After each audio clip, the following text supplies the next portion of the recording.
programs, and they have a help book. They used to give them out, but not anymore because it's too expensive to produce them. But I can go down there and meet with someone and maybe get some information on the lesser known.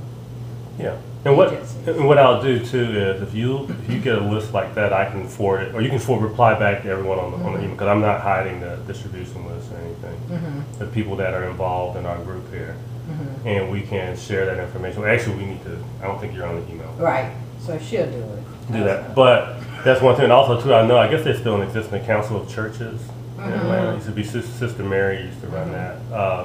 But they were like an umbrella organization for a lot of outreach ministries.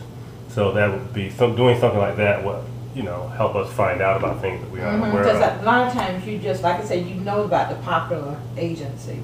Yeah. But there are so many out there, because I know when we work with them a lot, and I was like, okay, I didn't know this. I mean, because you have agencies that help people with furniture. I mean, you know about the ones that help with food and clothes, but a lot of times people don't know about furniture.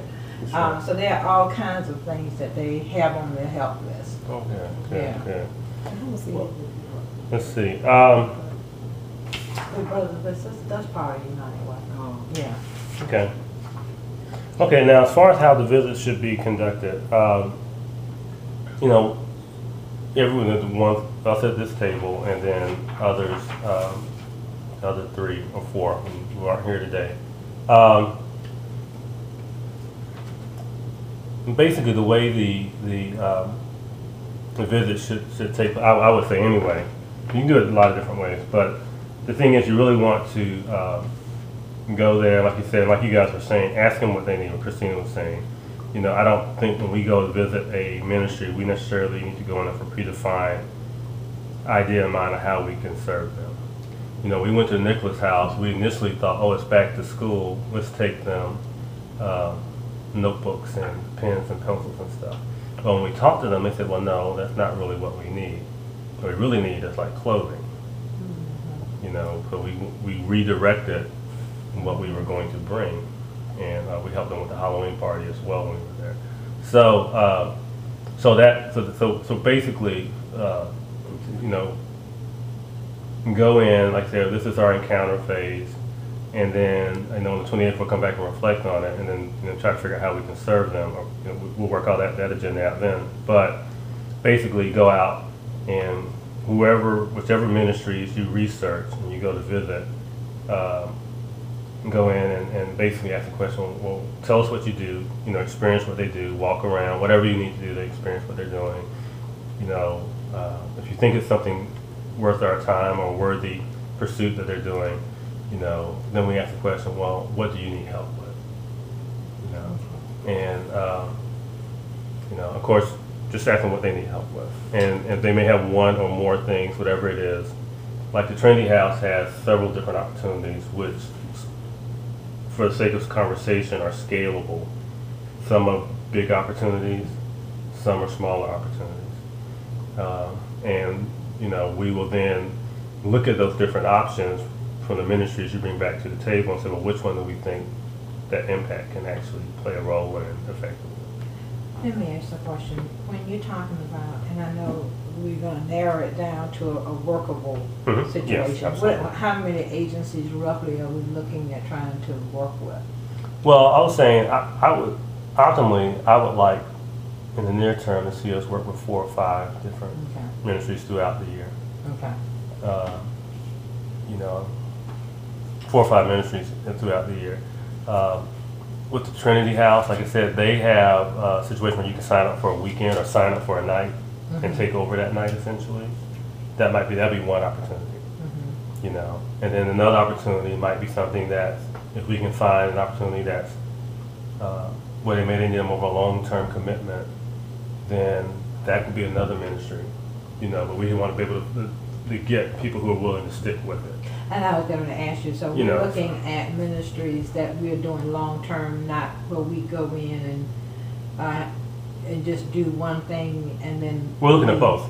I think it's in a combination and also multi-categorically speaking, so maybe we're going to go with, I think definitely having us play out a structure would be helpful before going out, because like she said, there are hundreds of thousands of organizations that honestly reinvent the wheel, and not all of them do it well, just to be perfectly honest. And I think if we have like, so we know we want to have one category in children, one in men, one in, seniors, one long-term. I think that would be helpful in regards to also presenting it to the church, because certain people have certain passions. Some people have a passion for elderly care, some people have a passion for youth, and that way we can really, if we're talking about especially building compassion, we can make sure that we're able to offer, if that first step is the experience, Right. we can make sure we can offer an experience that's going to truly provide transformation, because it's going to be in a field that already speaks to their heart. Right. It's kind of like having a hurdle to bypass, Right. This is just a suggestion. So maybe we can, I don't know, maybe we can share what our particular passions. It seems like you have, like yours, you said you had a lot of information about the elderly care and things like that. I know you said you work with youth already, so maybe we can kind of take the lead in those areas. Sure. You can kind of have an overall knowledge of, so you're kind of like our ace in the hole, and just, wherever else we need, she'll, so that way we can kind of be more focused in our information gathering, because I feel like we can come back with a lot of information for a lot of different organizations, and many of them might not meet the needs that we really need. Sure. I think that's good. So, I wrote down 3 here: elderly care, children's missions, and I guess adult homeless. Can we also, I would even specify maybe we can have men and women. Right. Separate, okay. Because I know, for example, the mission right there on, Piedmont and Peachtree by, Gladys Not Chicken and Waffle, that's for men only. And then you have some that are, like the women only. And then some of them with the women have children. Like Nicholas House. Nicholas House, And then, let's not forget our wounded soldiers. That's a real thing. The wounded soldiers. Veterans. So elderly care. And that actually fits nicely in that's 5 categories right there, Alan. And you just, and your goal was 5 forms of ministry, so that would. And I think that kind of hits a nice broad spectrum. Because the reality of it is we're not going to be able to. Well, you spread yourself out too thin. It can't be effective, and it just gets to be frustrating. I agree. I think it's good to focus. And then, and then, like you said, using organizations that already exist, like Salvation Army, which provides a tremendous amount of help overall, is a place that you can move from, because they always need help with something.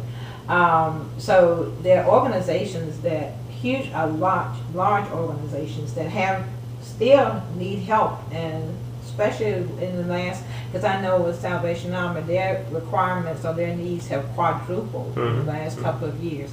And it's no longer, just a certain class of people. There are people from everywhere coming to them. Well, that's the thing too, like I said, we'll look at each of these opportunities and evaluate them, but another reality, like I said earlier, like some people are I guess, transitory homeless. And maybe there's a better word for it, but basically temporarily homeless. Because of the economic situation, if someone lost a check. A lot of people are literally a paycheck away from being homeless. Let me ask a question. Angel program, who has that now? The Angel Tree, like talking about the tree? No, the Angel program, the food ministry. Because it went out of business, and did it merge with the other one? With Jose? Did it merge? I don't know. That's why I was asking. I don't know what happened, because where there was they closed because they said of mismanagement of money, but it offered. And I thought I heard on the news that someone had bought it or was. I thought Helping Hands. I thought they merged with Helping Hands. They do delivery, the food delivery. So they took over their kitchen space. That's what I thought. Okay. Don't. Because Angel, you could actually go there, because I sent plenty of clients that they could go and buy their groceries there, because the food was a lot cheaper. Do they still have the Meals on Wheels? Does the government still offer it? I don't ever know how they cut out. Yeah. Actually, the place I was referring to, Helping Hands, which is funded by Good Measure Meals. Have you guys heard of Good Measure Meals? Yeah, I love the structure of this, because that's one of the things that our nonprofit is trying to move into, which is called social entrepreneurship. So basically, Good Measure Meals is a 100% for-profit company, but 100% of the proceeds of their for-profit company goes to their nonprofit Helping Hands. So basically, Good Measure Meals is it's like almost like a zone diet for people who have restricted diets. And I actually did it myself when I've lost 200 some pounds. And so it was very helpful, especially in the beginning of the process when I really wasn't familiar as to how to cook and eat well on a limited caloric diet. And so you could basically order 3 meals a day. They deliver them to you, or you can have to pick them up for cheaper and not pick them up because I'm cheap. And they were quality, like gourmet meals. And you would basically, like, you can pick what your calories. So I did the 1,000 calorie a day plan. And they would be like a variety of beautiful, fresh food. Anyway, long story short, the program ended up saving me money because each meal ended up being like $3 a day. Oh, that's sweet. And I would end up, by me, I was an eater outer. I mean, I was a junk food, drive-through addicted person. And so I was actually saving money by doing this program, and then to find out that 100% of the proceeds go towards Helping Hands, which basically delivers over 5,000 meals, I want to say a week, to elderly, homeless, Meals on Wheels persons in Atlanta. So there are, like I said, there are some organizations out there doing it really good, really well, and I think the ones that really do it are the ones that focus on a specific category. Right. And like you said, don't try to, kind of do the diaspora. And I think really going in and asking those type of organizations, what it is that you really, really need help with, not what everyone else already does. Right. Now what is it that, something that, a wish list almost. That's what I try to ask most executive directors if I sit down with them. If you could have an ideal wish, what would it be? And you'd be surprised as to some of the things that they say. Like I said, for Nicholas House, I was very surprised to get that feedback. So I think that actually gave me a good idea too. I had this idea too. I was a film major in college. You said so I had a film major. Oh, film. Okay.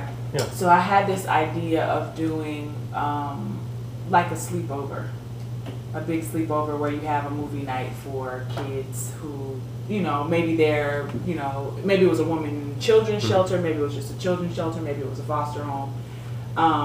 But they would basically be able to come and kind of get pampered for the night. I mean, the big vision, I tend to dream in ice sculptures and crystal, chandeliers and all that. So the big vision was if you could have it in something like a school gym where the kids who maybe didn't have access to getting showers or something like that could do all those things, get hair washed, maybe have somebody braid their hair. Because things like that, physical touch is one of those things that's very, you can't measure how much it matters, You're right. So there, you have the big movie playing on a big screen, and the girls have maybe some hairdressers who volunteered their time just doing some simple like French braid type things.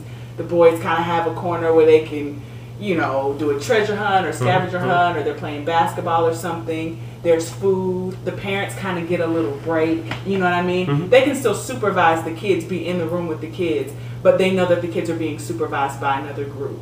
Sure. So seeing something, hearing something like we've done that. We call it Parents Night Out. Awesome. So having something like that where the parents are in the meeting, but maybe the kids are getting to see a movie, or maybe we read to them. It sent a light bulb in my head. We actually did that when I was in another church, but our lock-in was like for the youth of the church. But you could actually combine it with kids bringing them in, with actually because that is part of that transformation, even for our kids to understand how to be servants. Yeah. And like you were saying, that would be a great idea because kids love that. We don't have the facility yet. I was going to say that seems to be. Or you could do it with another church. Well, I know in Nicholas House itself, they'll let you use their home, their facility, like while the parents are meeting. If you as an organization say you're going to be responsible for, let's say, like you said, doing the mini makeovers or the whatever you might want to call them, the night of glam. You come and your team come in and you can use the house, the showers, everything like that. The facility is open to you. So certain organizations do allow that. I was going to say though, one of the things, I know you said elderly care. Have you heard of the Time Bank program? That's a program in particular. If you want to do, maybe that can be something. I'm just trying to kind of focus our as we go out, and because I know we only have like 20 minutes left, but so as we go out and gather information, some kind of more focused. Like Time Bank is maybe you can bring back information on that, because that's an organization that basically how it works is that elderly persons put their needs on there, and they tell you how much time is required, so 30 minutes. Now here's the great thing about it. That elderly person also puts something that they can do for the equivalent of that time. And so it not only, it forms what's called a relationship really. So a person, so then I go on there and I say, okay, this elderly person needs their grass cut. But I also see that she was a Spanish teacher, and I might want a 30-minute Spanish lesson. And so now you have not only facilitated the helping of an elderly person, but a bonding, because so many people don't realize I love talking to old people. I mean, I hate to say, but I would sit there and I just be like, I'm just like a little kid. I used to be one of those kids who I would sit in the room in the corner and I would try to make sure nobody stopped me or hurt me because they would kick me out, you know. But I love get the family gossip and you know, all the and I love sitting at the feet of older persons. But that's a really great program, and a lot of people don't know about Time Bank. And so that might be something good to bring back information for us, because that's one of those things where the whole church can be involved, and we don't have to necessarily give them a schedule, give them a, you know, it's very independent. Sure. So it kind of falls into that. So is that their website? Yeah, it's called, you can Google Time Bank. They actually have chapters all over the world. We actually had our students. And I'm wondering, is that how they do all the things we were talking about earlier? You know, I was saying how this group used to do the things for elderly, their homes. It could be some of them, but there is also an organization I know that you're referring to that actually specifically focuses on fixing, like I saw them on the news. I've seen that. And I don't remember the name. And I think they do it on a regular basis, like twice a year or something like that. Yeah, I've heard of that. Yeah, I just don't remember the name of it.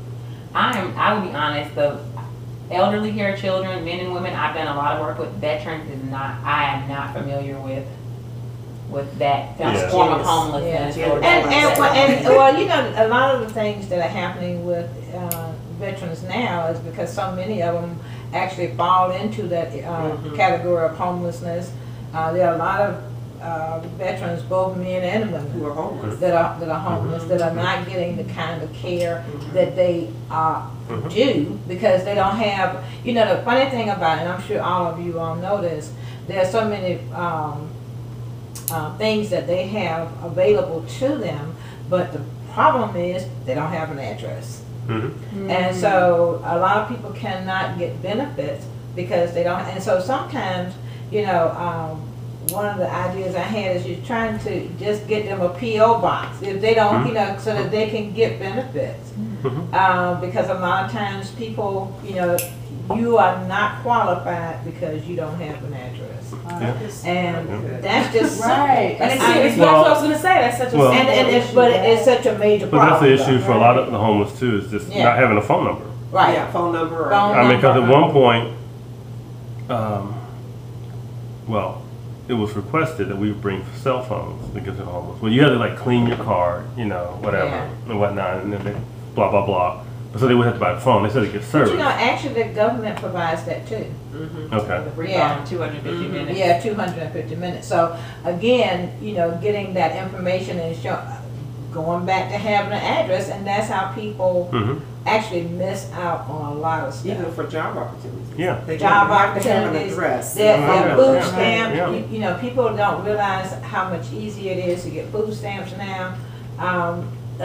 Everything benefits that the government has available, people cannot get them because they don't have an address. So you're saying really the needs for veterans might more so be a situation of service access. Right. It's not necessarily as maybe like with children, it's more so like touch, Right. you know, a lot of that. So, okay. Yeah. So that's also a different kind of form of ministry too. So it's like, you know, it's still touching on different people's needs with, in the church, you know. And I think with each group, we will find the needs are going to be, they will vary. Right. Yes. It's not going to be, and then some will be similar, and but like for the kids, you know, that's going to be a little different than like for the elderly, even though all of them need touching, because the elderly need to. Yeah. Because even in nursing homes, even though that could come under the same one, there's a great need in There's a great need in nursing because people don't get visitations, they don't have, a lot of them don't have families. There's a lot of loneliness. Especially the state ones. And I know recently, well, it hasn't been that recent, but I was earlier this year, my friend was died, and she was at a nursing home prior to that, and I think that was when I really saw, because I was going over there on a regular basis to see her, and it was just sad because when you walk through, there was nobody, you know, she had constant people there, but there were just so many people that would just be sitting there, and in the process of going over there, I got to know some, because I started speaking to them and talking to them when I first walked in, and they would, and I noticed that the days they knew I came pretty much on Sundays, and they would be sitting out there, and when they see me, they'd smile, and all I did was just say hello, how you doing today, and it's so one like I was carrying on a 20-minute conversation with them, just simply, you know, touching them like you said, and saying, hey, how you doing today? Oh, you look so pretty. And that was it. The touching is not so over. important. Yeah. You know, the other That's thing, what we I do. used to work with the youth ministry, but Time. we actually took the youth to a nursing home during the holidays, and we did their doors, decorated the doors. Now, we were not the only church. There were several other churches involved, but we had like maybe 10 or 12 doors. And the residents, like you, I was thinking about what Christine, how they love to talk to you. Kids like, okay, but because they have no clue, but they know they're like their grandma, right? Yeah. So, but the smile on the residents, and the kids had so much fun. You know, we made it really fun. Yeah. And some of them, of course, were good at decorating doors. But anyway, it was, you know, but I mean, no, we just had a lot The of effort fun. that counts. It's definitely counts. But let's try to wrap up here. But what I will do is I'm going to send out an email, and depending how large this file comes out, video file comes out, I may just post it up on YouTube and send a link to it. That might be smarter. Yeah.